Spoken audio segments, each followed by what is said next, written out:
Hey, good morning, Stacy. Good morning, Stacy. The Good saps are morning, here. Brad, you're muted. I don't know if you were talking.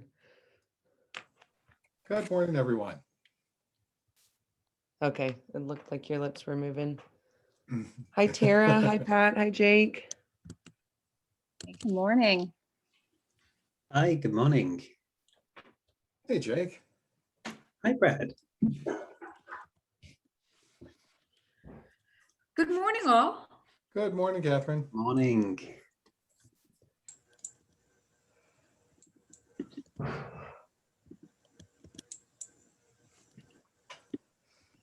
Morning. Good morning, Diane. Good Good morning. morning, everybody. Okay. Morning. Brad, I think you were talking, but I had my volume all the way down, so I'm good now. Oh, just said hi. I can hear you. Hi, Diane. Hi. Kind of dark in here, isn't it? Oh, Diane's. Kind of dark out there. I know, right? Oh, Kevin and I were just talking. It can rain all it needs to now, as long as May 30th. It's sunshine. Oh God, yes. Diane Donato. Hi, Dick and Catherine. Welcome. Hey, hi Stacy. Cool. Somehow I clicked off. I don't know what I did. We can see you and hear you. Okay, see, there we are. Okay, good. There's Jake Cunliffe from Western Michigan, or where are you today? Yes, Western Michigan. Good morning. Good morning. That was a good sermon, Jake, and a very generous word at the end. Thank you very much. It's green because Oh, thank you. Great to be with you all virtually. I feel like just picking Just one more thing, Jake. I got a Mackenzie, I got a nice email from Andrew McGowan, your dean, who said he saw in a SEEP, whatever it was, posting.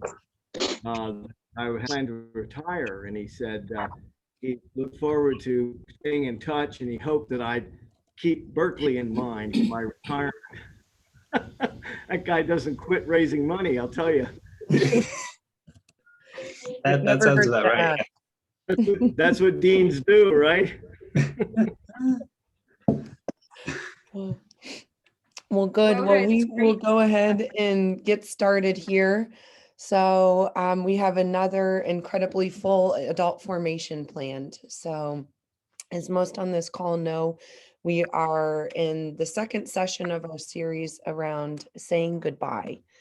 And this is kind of a non-traditional series that we've embarked on at Trinity, but as we bid Catherine and Dick for farewell and try to find the words and just the sentiments to kind of encapsulate 24 years with this community, we're turning to storytelling.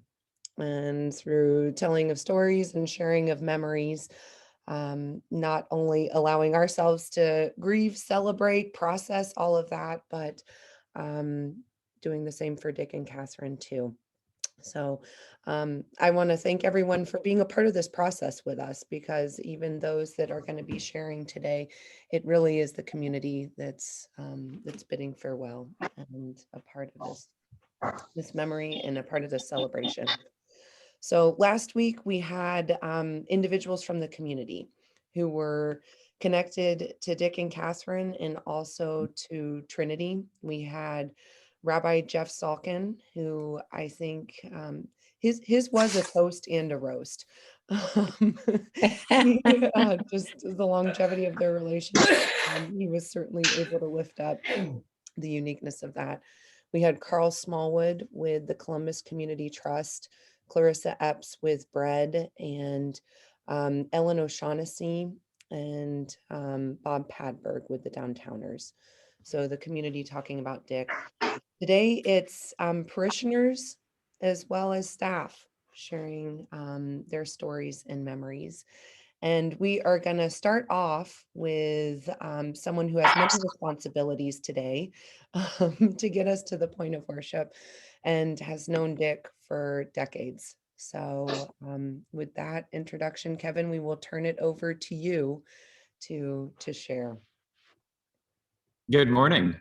And you are all jealous, I know, because I have the most beautiful backdrop of all. And this isn't virtual, this is real. I'm sitting at the organ console right now.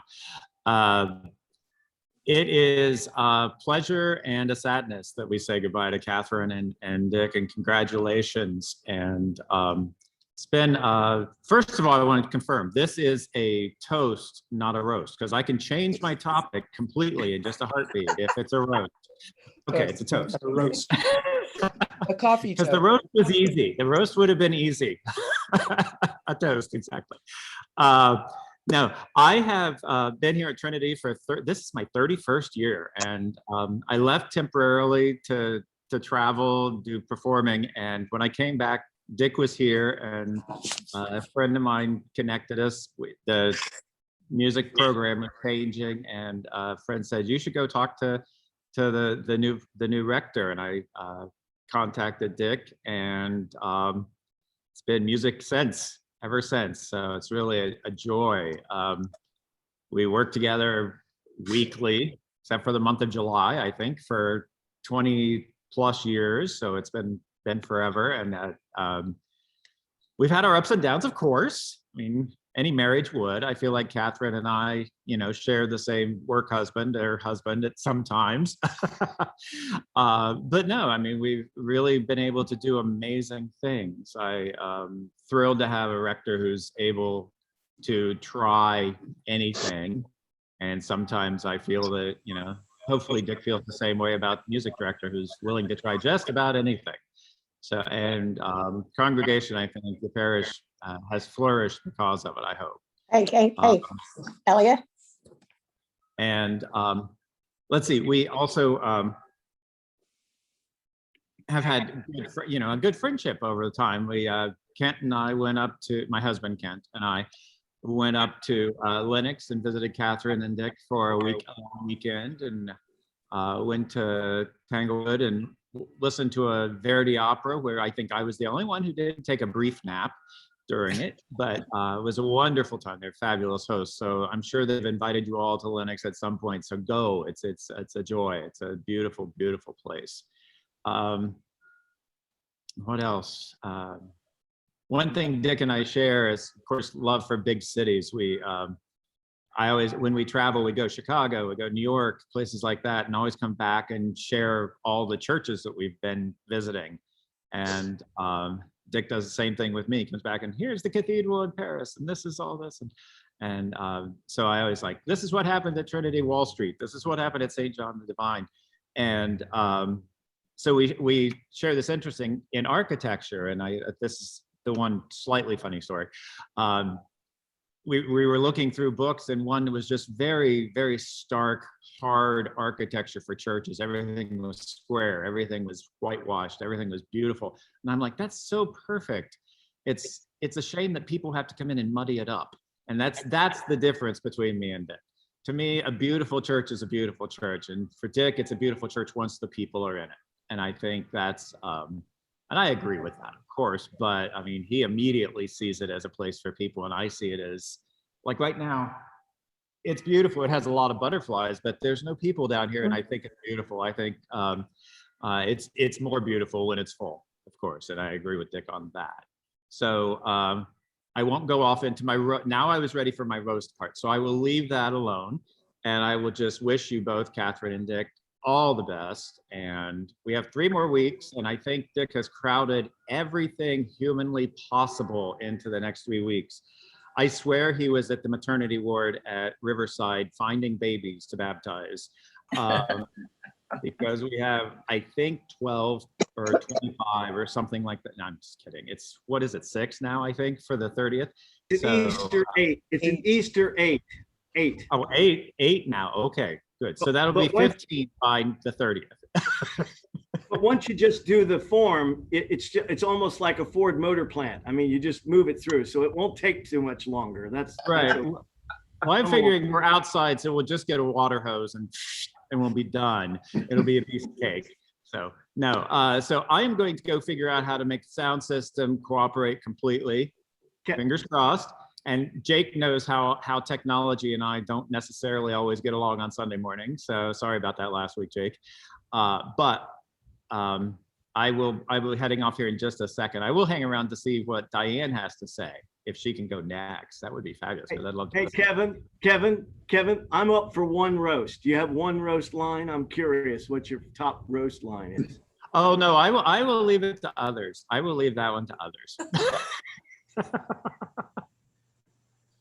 So wish you well. And do we get to pass the baton ourselves, Tracy? Stacy? You can pass it to Diane and then we'll. I'll pass it. from Okay. there. I'll Yeah. pass it to Diane. It's nice to see you on a Sunday morning. I think in 31 years, I've never seen you on a Sunday morning. That's right. And it'll Oh, be 2 in a month. I will say it was the best of times and it was the worst of times. No, just kidding. I was hired over 25 years ago by Dominic Chinella, who was the interim before Dick came. And when they brought on a new rector, I wasn't completely sure if I would be continuing on there because there's a tradition of the staff leaving when the new rector comes. But much to my luck, Dick and I had an amazing rapport right from the very start. And the most notable thing is we love to laugh together and we both have a similar sense of humor. So we've had some amazing laughs. I remember one time in my office, we were laughing so hard that Dick fell off his chair on the floor. I mean, we really have had some wonderful, wonderful laughs. It was really great. And it's been great. It's been a lot of fun. Dick's given me a lot of leverage to do what I want to do with outreach. And that's been wonderful to have that support and to have that passion for helping people who need help, the same as I do. That's been amazing. Another thing that comes to my mind that was really just so important to me was my sister died of ovarian cancer about 12 years ago, almost 13. And she was to be buried at the cathedral in Cleveland. And the dean was supposed to do the service. She was supposed to officiate. And when my sister died, she was out of town. So Dick very generously came up to Cleveland and presided at that service, which was very, very nice because there was that personal touch. And it was a lovely, lovely service. And I'll never forget that. I'm deeply grateful for that. I don't know what to say. We've had a long, long, good time together, and I'll really miss him and wish him the very best, and Catherine. Awesome. Thank you, Diane and Kevin. I think of 2 people, and Tom certainly in spirit too. 3 people who kind of know the ins and outs, have just been steadfast through Dick's rectorship. And Dick, I'll offer you a moment to comment too. So it's a toast, but back and forth as well. Diane, I'd like to mention that Diane has Dick's signature down pat. So Dick, I recommend you check your balance, your checking account balance occasionally. Thanks, Mike. I've said of Diane more than a few times that Diane Donato she's sort of the modern or postmodern incarnation of Dorothy Day. Those of you who do not know Dorothy Day, I encourage you to run out and Google her or look at her, the first of, I think 2 autobiographies called The Long Loneliness. And Dorothy Day was the person, among other things, the person who famously said that Jesus Christ came into the world to comfort the afflicted and afflict the comfortable. And, I think Mary Van Balen, you've probably quoted Dorothy Day at least as much as I have in your writings. You know, Dorothy Day was a big personality who brought the fullness of her life to bear into the fullness of other people's lives, particularly the lives of the poor and those who, as the prayer says, it would be easy for us to forget. So in many ways, Diane Donato has stiffened my spine and made me, to paraphrase Jeff Salkin last week, made me a better Christian and made me a better human, I think. So I'm very grateful to you. Thank you. As for Kevin Wines, he encourages me to chant, which is an act of mad abandon on the part of a university trained musician. But hey, I'll take it. I think it's important to be able to sing out our praises. And Kevin and I joke about the guidance that the great John Wesley, also an Anglican priest of a previous century, wrote. Stacy grew up seeing these rules in her hymnal, that you're supposed to be engaged, you're supposed to sing, you're supposed to care about the words, you're supposed to sing them with meaning and truth, but not overcome other people, not compete with other people. There are some other people on this call who know those guidances. Rhoda Allen saw that in her Methodist church in Tampa, Florida, when she was growing up, and others. But you know, the famous line that Wesley said at the end that Kevin and I always pick up on is the rule: no bawling, no bawling. So we always say that, you know, we want to have a beautiful and joyful noise at Trinity, but really, friends, no bawling. So Kevin, you've kept us from bawling, and you know, you've helped us sing, and I don't think there's anything more essential to the Christian community. I've told this story before, and I'll stop here, Stacy, that Walter Brueggemann, who has become a friend over time, and I'm very grateful for that, and he visited this church and taught and preached one Sunday some years ago. He famously said to a group of clergy here in the Diocese of Southern Ohio that when a young priest said, Dr. Brueggemann, I'm not sure you've addressed the core purposes of the church in your talk. You imagine that, Missy, saying that to Walter Brueggemann? And he said, well, he says, I won't do the Walter Brueggemann imitation, although I love to do it, but Zoom is hard for me. But he said, I'm afraid you've come to the wrong person to talk about the core purposes of the church. He said, as far as I'm concerned, the core purposes of the church are to sing and to eat. And you know, when you think about it, I used that in a stewardship sermon some years ago. I mean, stewardship letter some years ago. When you think about it, that's kind of the core purposes of our life together. But we want to be sure everybody gets to sing, and surely everybody gets to eat. Kevin and Diane make sure both of those things happen. Thank you, Dick. And everyone, I will see you at 10 o'clock, hopefully, and on the 30th, let's hope for better weather, because we're going to be outside. Bye-bye.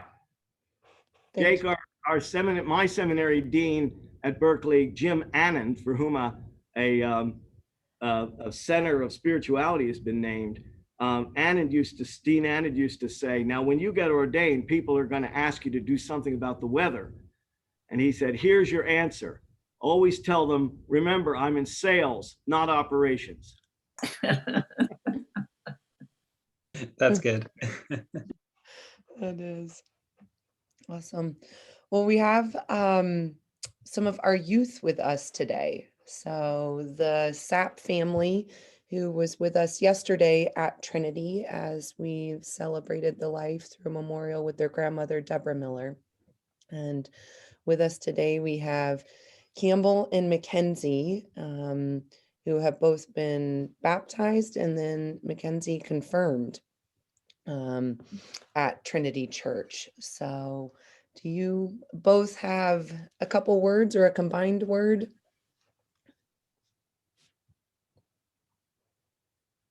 Yeah, sure. I don't know if Campbell wants to go first or I want to go first, but We'll okay. just have you go first. So growing up in like such a tight community church is definitely quite the experience. And even I have friends comment on they're like, oh, your rector knows your name. And that's just like a shock to them. And I was like, yeah, he knows more than my name. And a story that I tell to a lot of friends quite often is when I was in 7th grade and starting to involve myself in some good trouble, as our late Congressman John Lewis would say. Father Burnett told me that chances are that I'm probably going to go to jail my freshman year of college, and that when that happened, he would come bail me out. And I haven't forgot about that, considering I'm entering my freshman year of college this coming fall. And over the summer and this past winter, I've had some not close calls necessarily, but sometimes where I've been faced on the streets of downtown Columbus wondering, you know what, I might just get arrested right now. Not for any particularly bad reasons, but again, causing good trouble. But looking back on that now, I think I didn't really have to take that in such a literal sense. And of course I am. So next year, I'm definitely counting on you. But also it serves as a metaphor, just knowing that I have someone in my corner in a different community than a lot of different youth do. And I have someone that I know that I can go to for a variety of problems. And so for that, I am eternally grateful because a lot of other youth don't have that same opportunity. I don't know if Campbell wants to say anything, but that's about all that I have.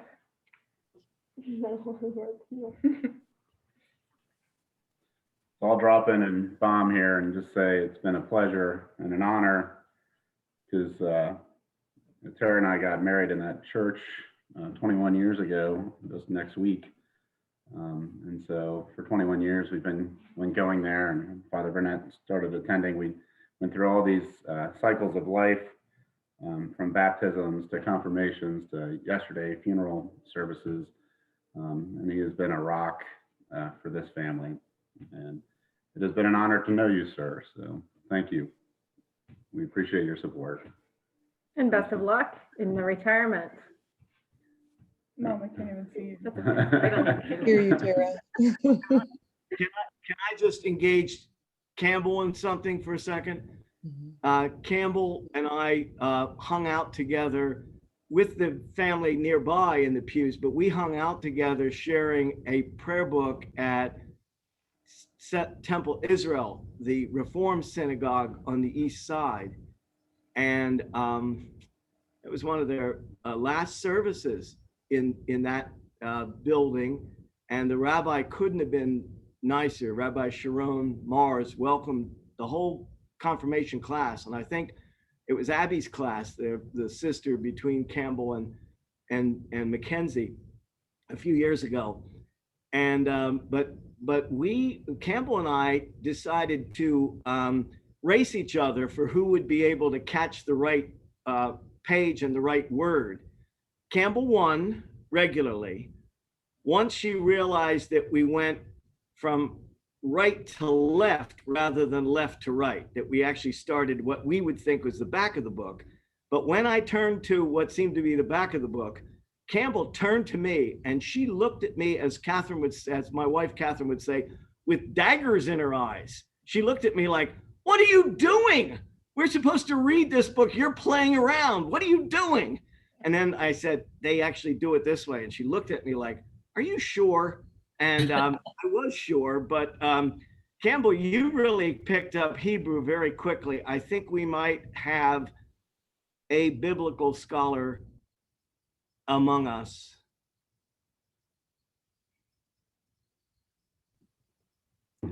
Yes, thank you. No pressure though. Just like Mackenzie doesn't have to go to jail if you choose another route besides biblical scholar. That's okay. And Abby is the most greatest lover of God's nature that we've encountered. I mean, she's right up there with Jack Hanna and the big time zoo people. She has ducks and goats and all sorts of animals. She's probably tending to them right now in the rain, I would imagine. Send her our love, please. We will. We will. She was supposed to join, but she couldn't get the Zoom meeting to work, which I'm skeptical on. But at any rate, that's the story. Well, good. Well, thank you so much, SAP family, for those stories and memories and well wishes. From here, we will turn to Western Michigan. And Jake, we've gotten to see you recently with your sermon that went live for noonday prayer this week. But Jenna, we're all thrilled. I can speak for myself, but I think on behalf of the community, thrilled to see you too. So Jake and Jenna, we'll turn it over to you. You go first. Thanks so much, Stacey. And Mackenzie, thank you for your getting into good trouble. That's really appreciate that. So I came to find Trinity as not just a church home, but something more of a general community home after speaking with Bishop Reidenthal a few years ago, 2014, I think now. And Dick and I met over coffee and a bran muffin. There was only one, and I devoured it. It was very good.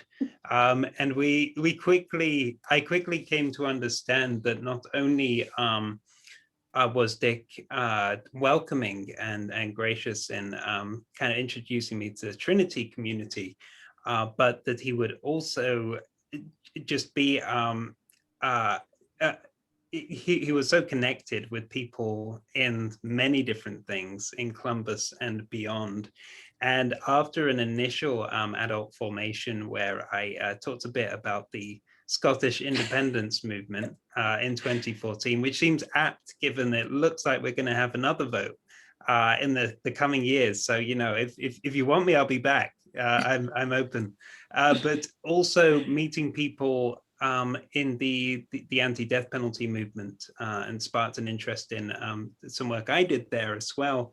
And also things like the Bread Organization. I remember, I think in the 2019 gathering when Father Dick showed up with somebody who was the new chair of the Kerwin Institute.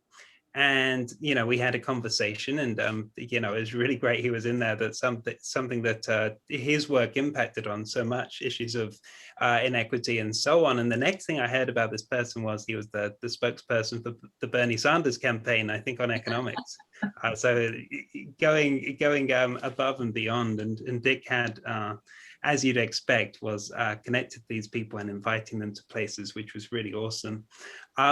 I also just want to mention in the process of my my faith journey and discernment, I'm currently in a process heading towards ordination in the diocese. And Dick was the first person outside of Jenna that I told about my feeling. I had a call perhaps to ordain ministry. And I remember the afternoon at Brioso on, I think, High and Gay, a nice afternoon. Within the next couple of days, I was washing feet. I was hauling cross around Capitol Square. This was Holy Week, which is no small thing in both senses. Dick made clear to me that discernment and a faith journey is not flicking a switch, is not a quick process of ticking boxes, but discipleship is where the rubber meets the road. And we took years working on that for my discernment and really kind of finding out what God was calling me to, which has led me to today. It's very clear discipleship is not a kind of social club where you come and drink coffee and eat bran muffins, but it's where you do the work. And I really appreciate that.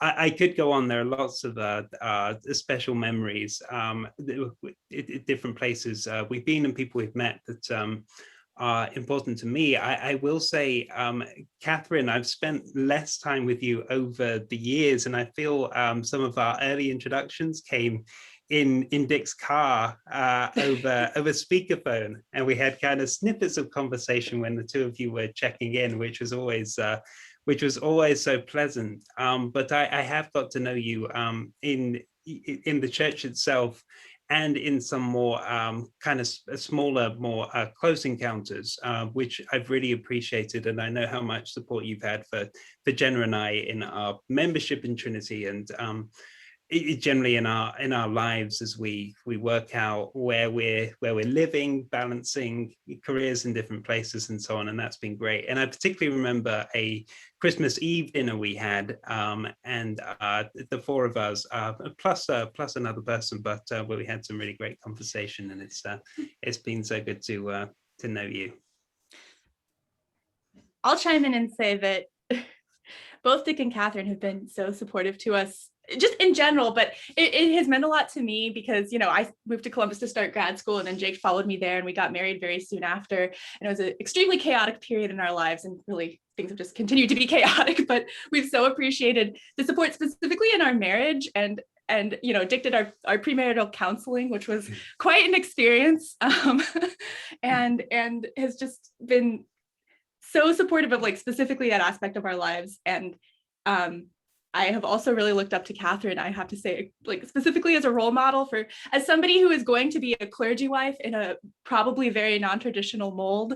I've always appreciated having Catherine to look to as a role model for that specifically. So we've really appreciated the support in that area of our lives. Great. Thank you both. Dick, anything to add? Well, I'm wondering, Catherine's name was evoked, and like the U.S. Congress, you're allowed to speak if they say your name, I think. So do you have anything, darling? All I was going to say was thank you very much. And Jenna, you're right. Clergy spouse is always an interesting role. And I changed it up quite a bit by starting a commute. But what was really fun for me was listening to people who were getting married or had just or we were at the wedding, talking about having a model of a non-traditional marriage gave them latitude to be able to feel comfortable in the way they developed their relationship. And I mean, I can't wait to be under one roof, you all. I am just so excited. Let me tell you, I was really, really nervous. But COVID has taught us that we really can be under the same roof. We lived together for 2 months. We've lived together again for another 2 months, and we had the best time. I'm speaking for myself, but I think Dick agrees with me. So I wasn't traditional. I hadn't planned on being traditional. I'm not really good at serving tea, but I love being with people. So I wish you both the very, very best in your future together. It's going to be really fun. Thank you. Thanks so much. I just wanted to say thank you, Catherine. That's, you know, the Protestant Reformation made it possible for spouses to talk about what it's like to be married to the priest. That wasn't done before the Protestant Reformation. And I always say very, very unapologetically, Luther and the others who followed, you know, felt that should be changed. The celibacy rule should be changed. I mean, the earliest Christian clergy did have families and spouses. We can understand that, but there was thousands of years there. And, you know, as we know at Trinity Church, you do something for 1,000 years and it pretty much gets locked in. So, you know, the break of celibacy and the break of the idea of having loving a congregation fully and loving a person and a family fully and trying to figure out the balance, it's not a natural, it's not easy, and it has to be done with intention. But it wasn't designed, I always say, it wasn't designed to sort of just do what, you know, sort of like, oh, well, you know, they have their urges and they have to do that. And, you know, no, it was done as said in the prayer book, as a wholesome example. Now, it's also a wholesome example to have single clergy. Trinity may call the 25th rector as a single clergy person. It's possible. It's not like, you know, you have to have a married couple with 2.3 kids and a collie or something. I mean, it's Trinity's not that kind of place. But you got to realize that it has to do with a trust that God's made, that God is glorified by our relationships with each other. And it's hard work. It's hard work to be a parish, and it's hard work to be a family. And it's hard work to intersect those things. And I'll tell you, clergy spouses and clergy couples I know would say that the work and the burden is much easier when the community actually loves the family and loves the spouse and loves the desire to glorify God in the family's love for one another. Again, it's not easy, but it's important. Jenna made reference to pre-marriage. I'll just say, I really will miss so much. I'll miss teenagers talking about this, although I don't think people in the diocese think Trinity is a burgeoning youth ministry. Rachel Friend might want to go head to head with them on that, because there's some of the most creative things since General Convention in 2006 in the parish house. The Lion, the Witch, and the Wardrobe, the whole bit, very creative. But I'll miss youth things, although it's not like a constant every Sunday youth event like I did when I was a seminarian at St. John's in Bridgeport, Connecticut. Nor is it a place that's always getting everybody getting into good trouble. Mackenzie, I could promise you that I would come and bail you out, because I really haven't had to bail too many people out. And, I've gotten close, but nobody's had to bail me out. But that's what church wardens are for anyway. So, and bishops, I think too, Jake, don't you think?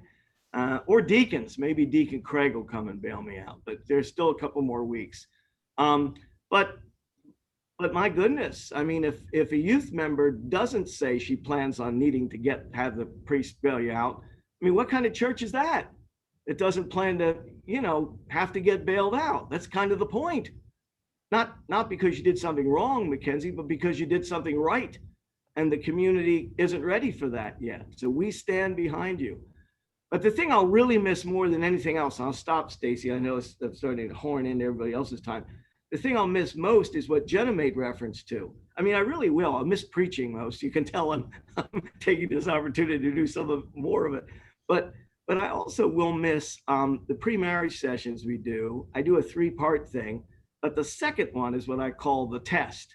And I think that's what Jenna was referring to. It's based on an instrument that's ancient of days. I mean, I think, the late medieval Christians were using this instrument that was written in a long bygone day, but it always seems to work. It's as old as, almost as long as Catherine and I have been married. We never used it in our marriage. I've just picked it up in the last 24 years. And it's called Discover Your Conflict Management Style.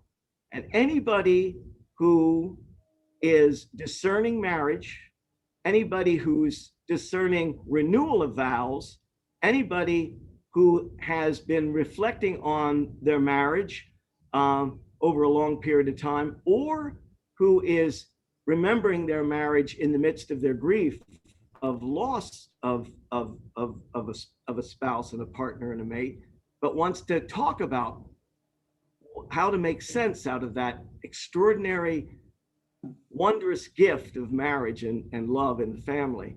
Anybody wants to do that with me, I'm available. So if you want to keep me a little happy, I'll be glad. I'm not going to do this for a year, but I'll be happy to circle back and have some fun with session number 2, Discover Your Conflict Management Style, but not for a year. The diocese would be really mad at me if I did anything with you all for a year. But, let me know if you ever want to slide in, and we'll do. Mike and Peg, you did not get married. We had a blessing of a lifelong relationship. But little Pete was related to session number 2. And I would love to go to Giuseppe's with you and figure that out someday. That would be fun. Thank you, Dick. May I make a comment, Stacy? Peg and I have to go down to the sanctuary. We're going to be stewards this morning. So just wanted to thank Dick and mention how pleased I was to be able to meet Catherine.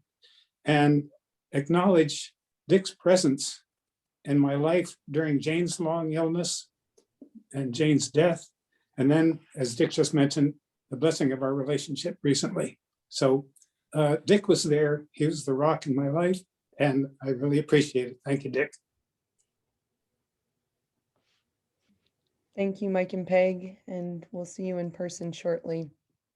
And Yeah. and Dick, I think even in retirement, the Bishop Palmer of the West Ohio Conference calls it sneak a sermon, sermon sneak. So I think that will continue to be a thing, whether it's 2 or 10 minutes, the sneak a sermon will live on. So we can call them sermonettes too. So thank you for that one on marriage and commitment. Abby Sapp has jumped on, and Abby, I don't want to put you on the spot if you don't want to share, but your sisters did, and we heard from your parents too. If there's a quick word you have the floor, but no obligation to.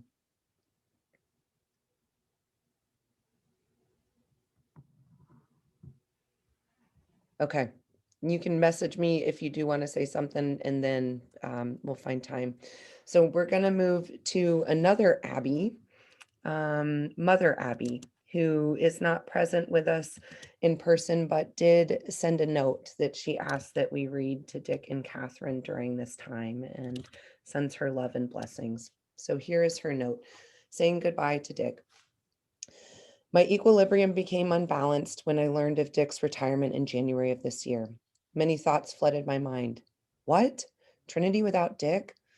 I have known Dick 17 years of his 24 years of his wonderful ministry at Trinity and in several capacities. As the rector's assistant, a colleague, a friend, not only of me, but of my family, Liberian most notably now through Partners in Ministry in Liberia, best known as PINML. I have known Dick as a counselor, and finally, as a priest associate of the parish. The thought of Dick retiring sent me amok to the extent I called him, and after talking with him, I blessed him on the next chapter of his journey, along with his wonderful wife, Catherine. I realized after talking with Dick, it would not stop my imbalanced equilibrium of processing his departure from Trinity, the diocese, and the community of Columbus and beyond. Quote, everybody knows Dick in a positive way, and that is a wonderful thing to say of someone in ministry. I talked with my husband, Clifton, and the family, other friends of Trinity like Rachel Friend and David White. These talks seemed to be helpful. They were like going through therapy. I informed everyone that I knew of Dick's retirement. I told my priest in charge of St. Matthew's, Father Kovich. I asked my family for who might be possible to be present at Dick's last Sunday on Trinity on May 30th. They have agreed. These several months leading to the month of May have been therapeutic as well to allow me to accept the fact that Dick is leaving and to prepare myself for his departure from Trinity.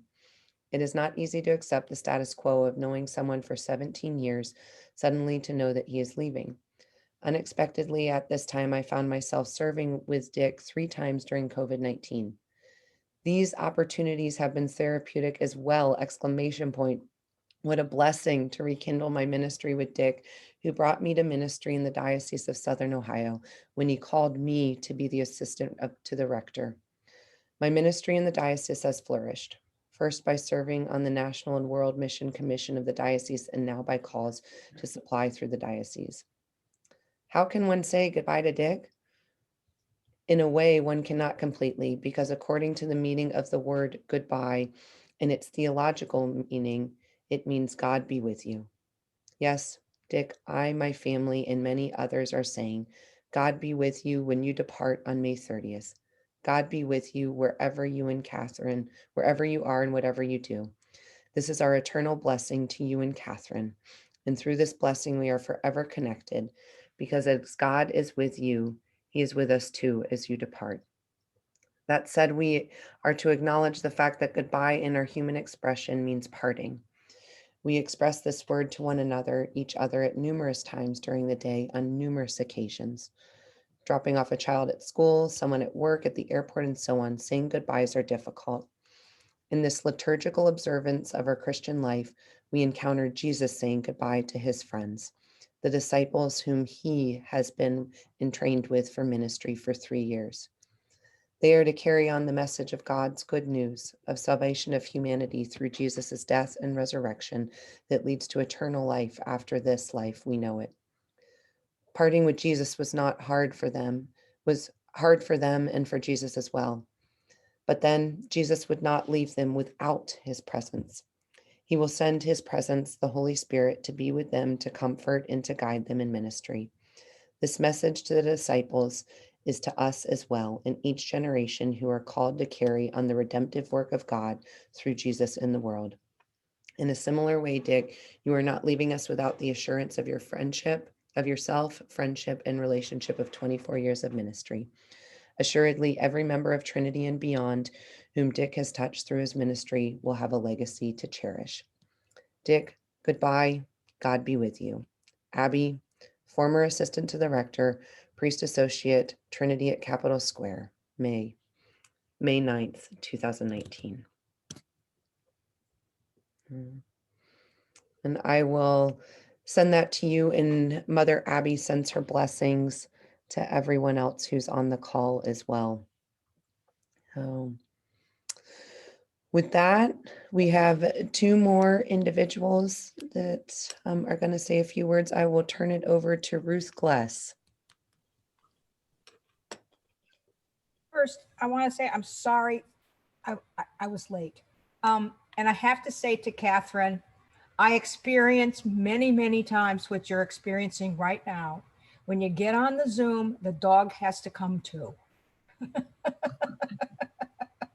Right? And it's a hard thing. I don't know of anybody who has a dog that the dog does not, well, they're talking to me too, right?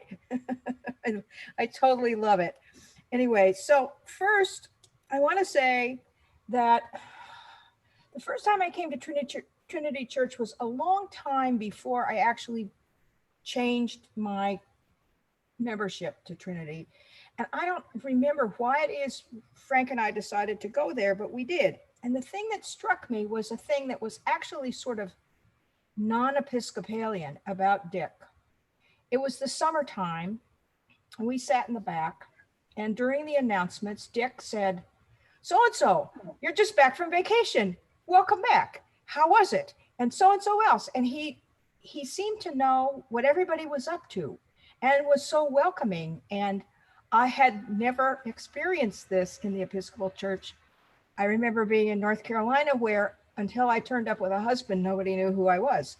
Anyway, so, and then I find that now that I am part of the 8 o'clock service, coming out of church every week, if somebody is new, Dick makes sure that that person is introduced to other people in the congregation to make them feel welcome. And I think that is way cool, way wonderful. And I do appreciate it a whole lot.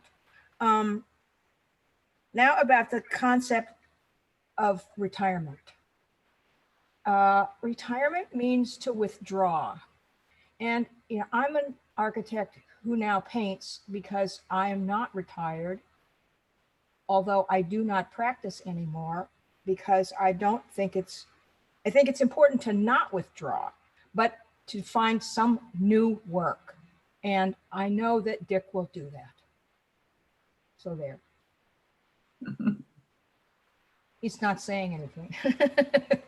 I want to say something and link it to Jenna and Jake too.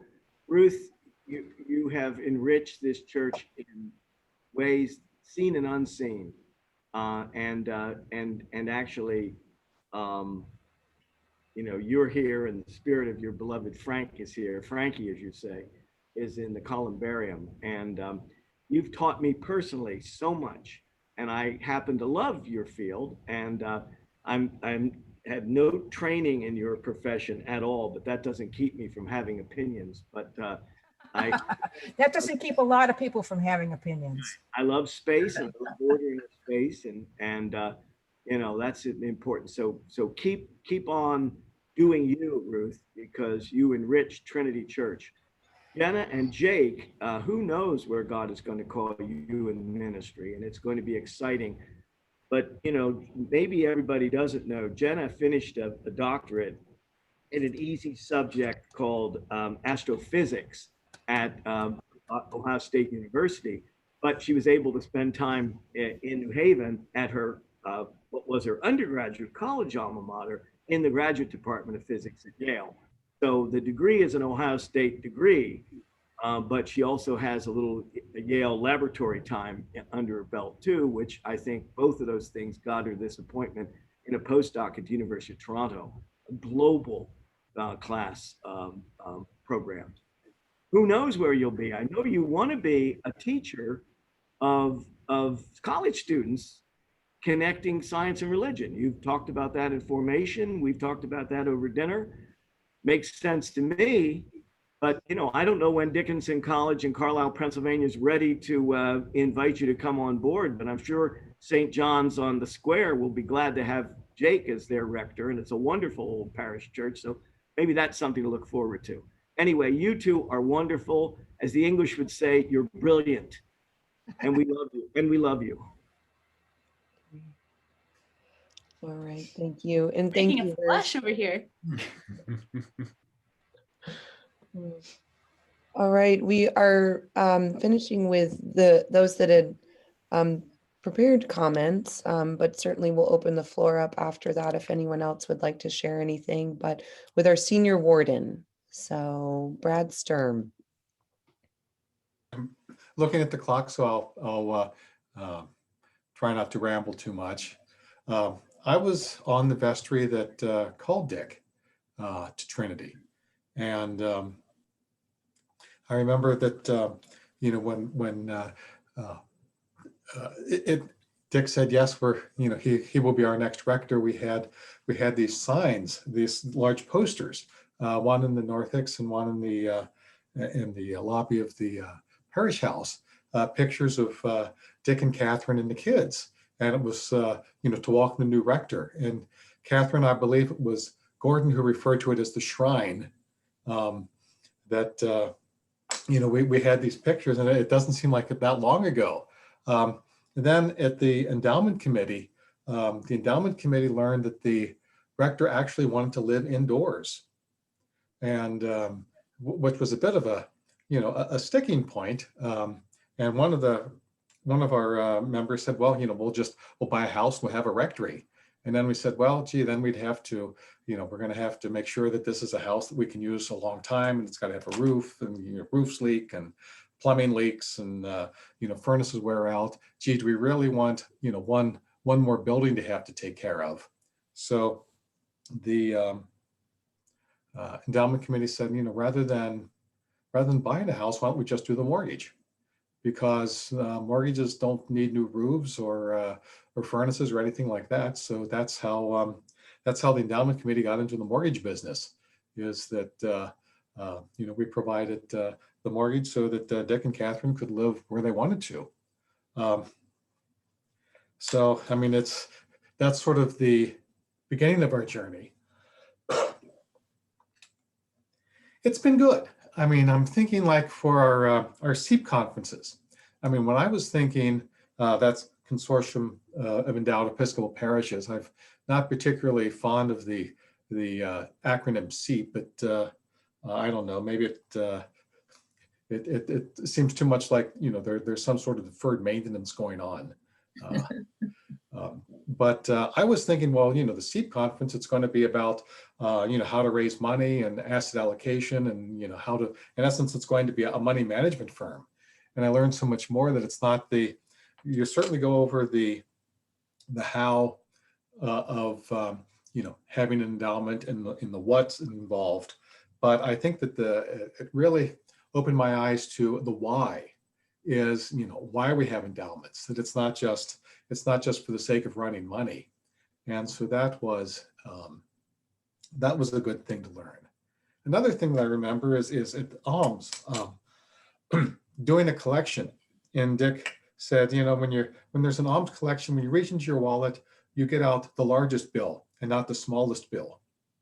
And that has stuck with me. And so has the corollary, never carry anything larger than a 20. So, I mean, from Consortium to Wonderful Wednesdays, which that was fairly I think that might have been in the late 90s. We used to have the wonderful Wednesdays and the meetings and the reflections and the dinner. So it's been it's been a very, very enjoyable 24 years. And at this point, I think I will stop.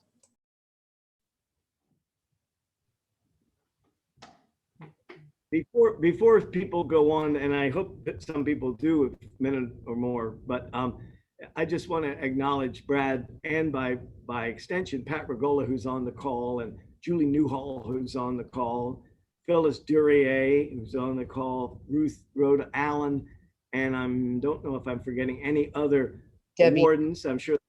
Oh, I'm sorry. go ahead. I want to acknowledge all past wardens and any future wardens. There are probably some on the call as well. So Brad, I have to say, is exemplary for a lot of reasons, but one is he's the funniest warden I've ever worked with in my life. I mean, Diane is nodding her head. I don't think it was a Brad Sturmism that caused me to fall off the chair, but it could have been. I mean, he's just hilarious. We had one situation, I'll just tell you, a young man who had been devoted to Trinity, but in his devotion had sort of taken over the endowment room, the archives room on the second floor, which was neat and tidy thanks to him. He was no longer doing that ministry, but we went into the archives room. Brad was junior warden at the time, and we saw a little petrified bat that was on the desk. I mean, you're just sort of standing there, and Tom Belcher and Brad and I are just looking at this bat, and Tom didn't have words, and I was stunned to see this little critter, and Brad just looked at it, and as a real estate manager for Ohio Public Employees Retirement System, that's his career, and has done it for longer than I've been rector of this church. Brad looked at it and just shook his head and just said with great certainty, "No pets." Brad, you and I broke bread together last night. You didn't say a word about speaking today, but I'm delighted that you did. And we hold Kay in our prayers today. She's had a hard week and a hard season, and she's had serious spinal surgery for a second time. And Kay is at the top of our prayer list today. So remember Kay Sturm, and remember her mom Joanne, and remember Brad, please. It's a loving household, and we want to extend our love to you. Thank you. Thank you. And thank you to everyone that prepared stories, notes, sentiments, all of that. I want to open it up at this time for our last minutes together of anyone else who hasn't spoke that might want to share a story or something. I'm going to speak because I always do. and I have prepared something, Dick. How I came to Trinity was through the program that Dick and Julie Newhall did called Arts and Spirituality, or some such thing. And I was like, wow, you can do that? And because I'm an arts person. And so he loves to weave literature and art into the Christian message. And that has been very meaningful to me. And I've been very touched by that.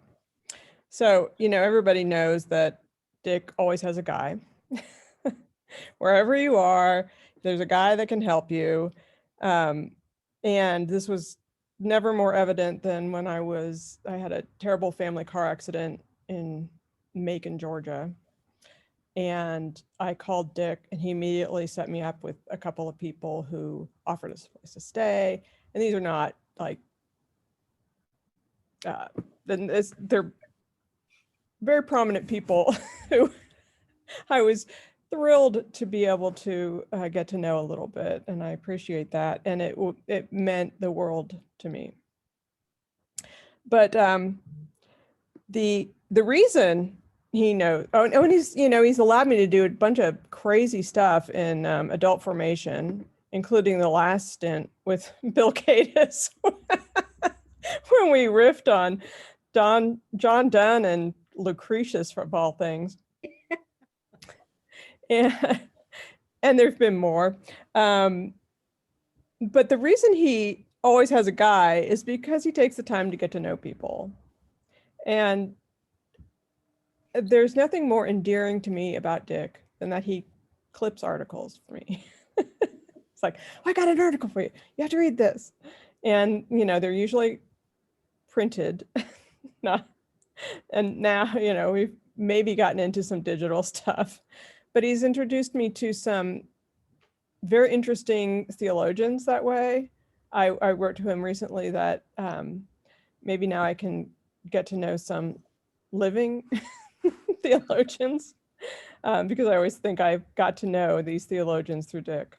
So anyway, this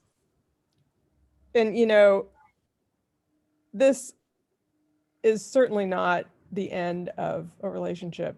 And I hope we really keep in touch when you're not in Columbus. I always say, and Dick appreciates this, I came for the architecture, I stayed for Jesus. And Trinity, Dick has made Trinity a place where you can do both. Thank you. And, blessings. Thank you, Missy.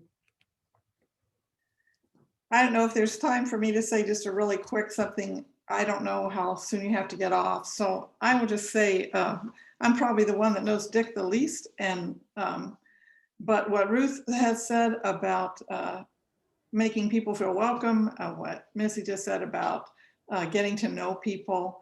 For me, as sort of a searcher, a journeyer, I don't know if I will end up at Trinity. I really don't know if I'll end up anywhere.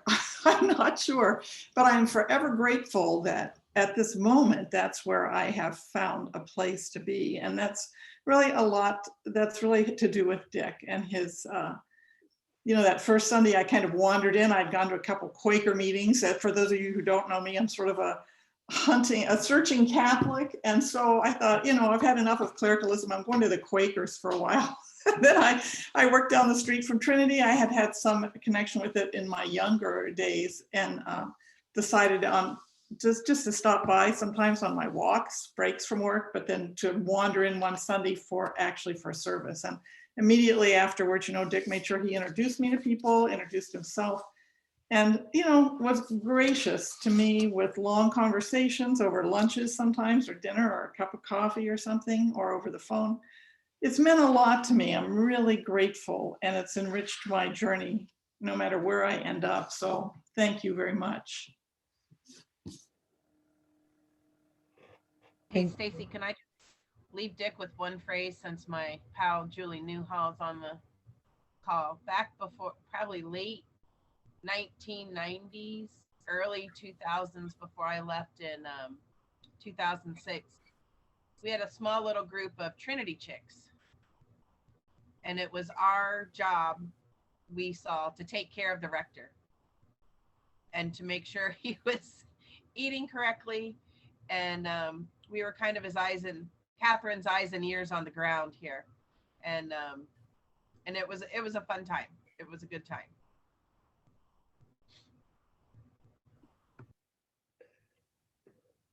That's awesome. I'd never heard of that group. Good. Can I just say a word for the family family bloodline?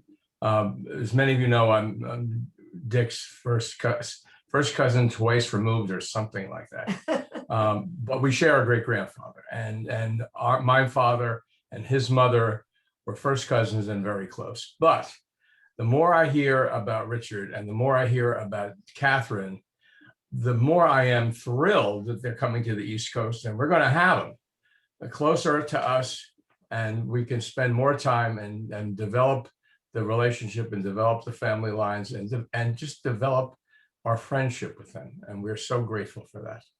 So thank you for enlightening us about who we're about to get as neighbors. Great. Anyone else before we sign off? Okay. All right, the timing's perfect. I just got a text that our stewards are at the door, so we're transitioning to in-person worship. Thank you so much for being with us today. And the final part of this series is next week. And this will be Dick and Catherine sharing about their journey over the past 24 years, kind of the highs and the lows, the start and the finish, and really the hope for Trinity for the future. So many thanks and continued blessings for everyone gathered here. So take care, everyone, and we hope to see you in worship at 10. Bye-bye. Bye-bye. Thanks, everybody.